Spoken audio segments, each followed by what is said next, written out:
J'y croyais pas. J'y croyais pas. Quel bordel. L'épisode 6 de Loki. Bonjour. C'est un truc de malade. Bonjour à tous, c'est Zino, j'espère que vous allez bien. Et comme vous l'avez vu dans le titre, je suis là pour faire la critique de l'épisode 6 de la série Loki, l'épisode final. Et comme vous pouvez voir sur ma gueule, j'ai pas les mots. Je crois que c'est la première fois pour une critique d'épisode, que ce soit pour Loki ou même pour les autres séries, que je sais pas quoi dire. Je sais pas par où commencer. C'est incroyable. C'est évidemment l'épisode final de la série. C'est pas forcément l'épisode que j'aurais imaginé. Sur certains points, c'est pas évidemment l'épisode que j'aurais imaginé. C'est pas un épisode où on va avoir un final explosif en termes d'action ou autre, comme on a pu avoir pour WandaVision ou comme on a pu avoir aussi pour Falcon and the Winter Soldier. C'est un épisode final où on va beaucoup parler. Beaucoup parler, mais c'est pas plus mal. Pour ce que l'épisode nous offre en termes de révélation, en termes de réponse, mais aussi en termes de questionnement, c'est incroyable. Vraiment. Je sais pas par où commencer, mais franchement, je suis obligé de commencer par lui. Kang. Kang, j'y croyais pas. J'y croyais vraiment pas. Comme si vous avez vu ma critique de l'épisode 5 de la semaine dernière, où justement j'aborde le sujet de Kang, qui est le grand méchant, on va dire, de tout ce qui se passe au sein de la série Loki. Je vous avais dit qu'une partie de moi y croyait et le voulait, parce qu'en termes de cohérence vis-à-vis de ce qui se passe au sein de la série, cette notion de TVA, de multivers, de voyage dans le temps ou autre, ça serait cohérent de voir Kang à la fin de cette série Loki. Mais une autre partie de moi me disait aussi que Kang est tellement un personnage connu, ultra populaire des comics Marvel, et c'est tellement un gros personnage que je me disais forcément Marvel Studios garderait peut-être la première apparition de ce personnage-là pour le grand écran, pour le cinéma, pour un film. Et justement, c'est pour un petit peu ces raisons-là, je bégaye un peu, désolé, je suis bouleversé, c'est un truc de malade. C'est pour toutes ces raisons-là justement que j'y croyais pas forcément à Kang. À Kang en tant que grand méchant derrière la série Loki. Au fil des épisodes, voilà, je pensais qu'on allait se retrouver face à un ultime variant Loki au-dessus de tout ça. Et c'est vrai que la série nous induit parfois en erreur, parce que avant de regarder cet épisode final, je me suis refait un peu tous les épisodes. Et c'est vrai que dès le début, on te sème un peu le doute sur ce qui se passe réellement au sein de la TVA, la création et tout ça. Et moi, je pensais au fil de tout ça que le véritable méchant de la série, ça allait être Loki. Et au final, non, il nous livre Kang, Jonathan Major en Kang, mais je le kiffe, je l'adore déjà. Je l'adore déjà dès son introduction dans l'ascenseur posé au calme. Il a un flow, il est incroyable. C'est un acteur que j'ai découvert récemment dans la série Lovecraft Country, qui est sortie fin d'année dernière sur OCS. Je vous la conseille d'ailleurs, c'était une très bonne série. Et c'est un acteur que j'ai découvert justement avec cette série. Et c'est un acteur que j'ai tout de suite beaucoup aimé, justement, par son jeu et tout ça. Et voilà, je m'intéressais davantage à lui quand on a appris qu'il allait être Kang le Conquérant de manière officielle dans Ant-Man et la guêpe Quantumania, qui doit arriver le 17 février 2023 si je dis pas de bêtises. Mais on l'attendait pas forcément dans la série Loki. Moi franchement, comme je l'ai dit, j'y croyais pas forcément. Et franchement, il est là. Il nous offre un épisode d'anthologie. Franchement, il survole l'épisode d'une manière assez folle, c'est incroyable. Beaucoup de révélations, beaucoup de questions. Je dirais même qu'on a davantage de questions que de réponses avec cet épisode final. Vraiment, que va-t-il arriver à Ravonna? Où est parti Ravonna, Renslayer? On ne sait pas où elle est.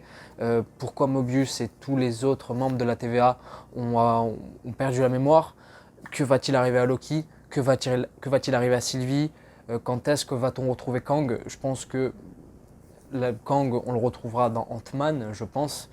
Mais de toute manière, voilà, la suite directe de la série Loki, c'est évidemment cette saison 2 qui a été confirmée à la fin en scène post-générique. Il n'y a pas de scène post-générique à proprement parler, mis à part l'officialisation de cette saison 2. On le savait déjà qu'il allait avoir une saison 2, mais c'est vrai que ce n'était pas dit officiellement, et là c'est le cas. Ensuite, je pense que la suite indirecte, on va dire, aux conséquences de tout ce qui se passe avec cet épisode final, l'ouverture du multivers, tous les nexus qui se sont créés et qui sont désormais inarrêtables, même pour la TVA. Je pense que la suite indirecte justement de toutes ces conséquences-là, c'est évidemment Spider-Man No Way Home, pour plein de raisons, vous le savez lesquelles, il y a plein de rumeurs. On va d'ailleurs parler de Spider-Man No Way Home dans pas très longtemps, donc restez connectés. Et ensuite, je pense que ce sera Doctor Strange 2, il va avoir du boulot. Doctor Strange, il va avoir un boulot monstrueux. Il va devoir s'occuper de ce qui se passe dans Spider-Man No Way Home. Il va devoir s'occuper de tout ce qui se passe dans le multivers. Il va falloir qu'il fasse attention à Wanda qui va sûrement péter les plombs.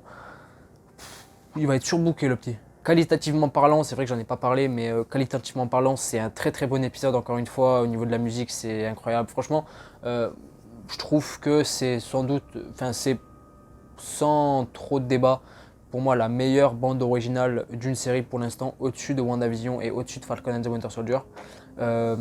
Et c'est l'une des meilleures bandes originales, je trouve, de tout le MCU. Elle nous fait voyager, elle nous porte sur ce qui se passe à l'écran, c'est incroyable. Et c'est d'autant plus confirmé avec cet épisode final. En termes de réalisation, c'est toujours aussi propre. On a plein de mouvements de caméra, plein de séquences où la mise en scène s'empare vraiment de ce qui se passe et rend vraiment service à l'intrigue, quoi. C'est vraiment incroyable. J'ai trop de questions qui me passent par la tête. Je sais pas ce qui va réellement se passer. On pourrait éventuellement partir dans des théories sur ce qui pourrait arriver à Kang, puisque bon, Kang, en tout cas le Kang de cet épisode-là qui nous est présenté, est mort, tué par Sylvie, mais il avait dit que suite à ça, Kang allait revenir, un Kang d'un autre univers, tout ça. Enfin, c'est monstrueux.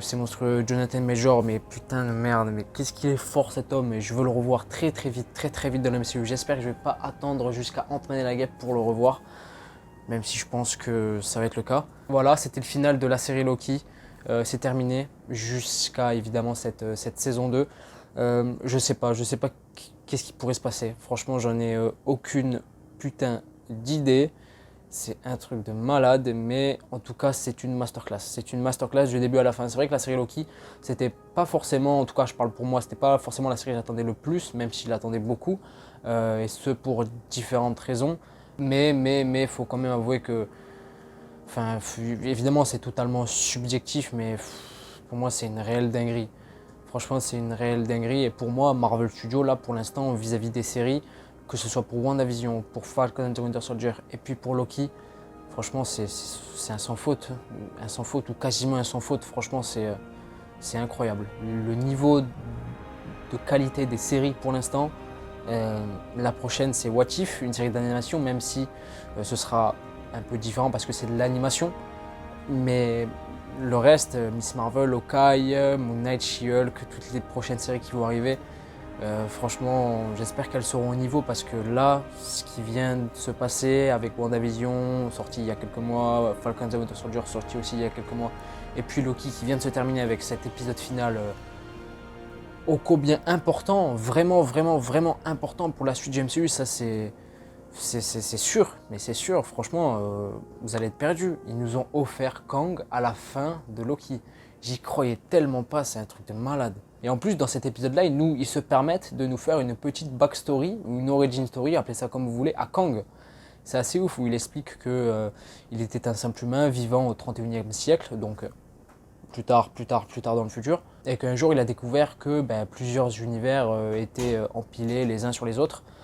Et puis voilà, il y a eu des variants de lui-même qui se sont rencontrés, qui ont aussi voulu la guerre, et c'est pourquoi voilà, il a décidé, on va dire, de créer cette TVA pour surveiller et protéger, on va dire, ce flux temporel. C'est ce que je comprends avec cet épisode-là. C'est un épisode que je vais revoir. C'est un épisode que je vais revoir parce que, comme je l'ai dit en début de vidéo, c'est un épisode où il se passe beaucoup de choses, mais pas beaucoup de choses dans le sens action, mais où il se dit beaucoup de choses. Et il faut suivre, franchement il faut suivre, mais je pense que j'ai réussi à capter au moins une majorité de choses qui se passent dans cet épisode-là.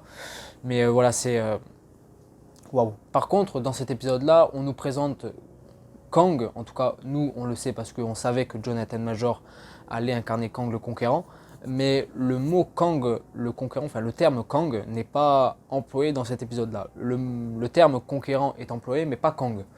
Donc est-ce que le personnage de Jonathan Major est Kang, enfin est-ce qu'il est Kang déjà maintenant ou est-ce qu'il va le devenir plus tard, en tout cas une autre version de lui-même?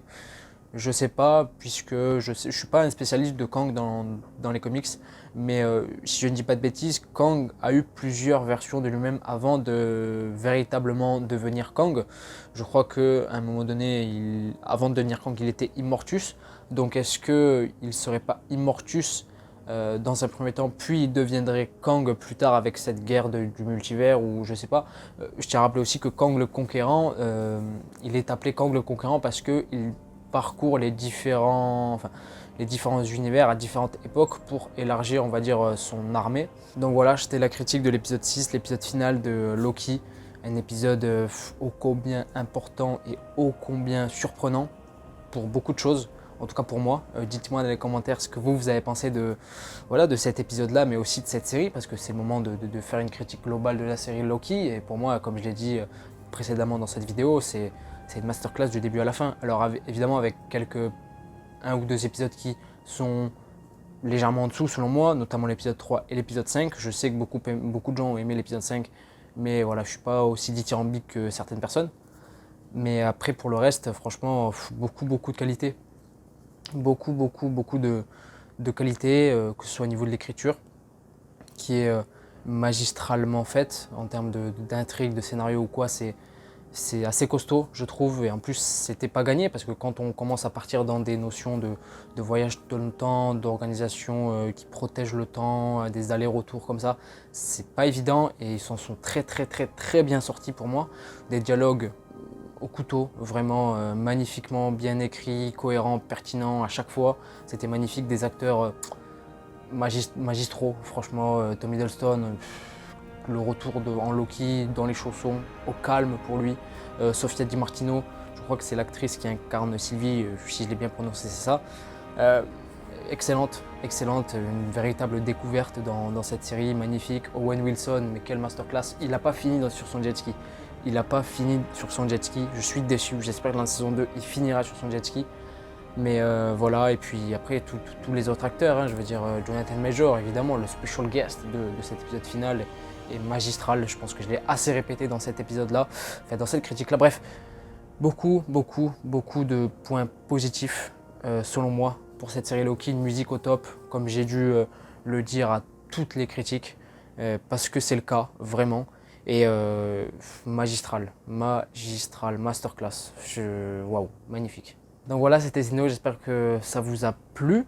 Dites-moi dans les commentaires voilà, ce que vous avez aimé, pas aimé de cet épisode 6, mais aussi de manière générale pour cette série Loki. Et puis voilà, n'hésitez pas à liker, ça m'aiderait beaucoup, partager tout autour de vous si ça vous a plu. Et puis surtout abonnez-vous parce que beaucoup de vidéos vont arriver par la suite. J'ai dit qu'on allait parler de Spider-Man No Way Home, on allait parler aussi de Shang-Chi, de Captain America, d'Eternals. On va parler de DC, je sais qu'il n'y a pas beaucoup de vidéos d'ici, mais je vais en faire, vous inquiétez pas. Et puis voilà, c'était Zino, je vous dis à la prochaine. Ciao.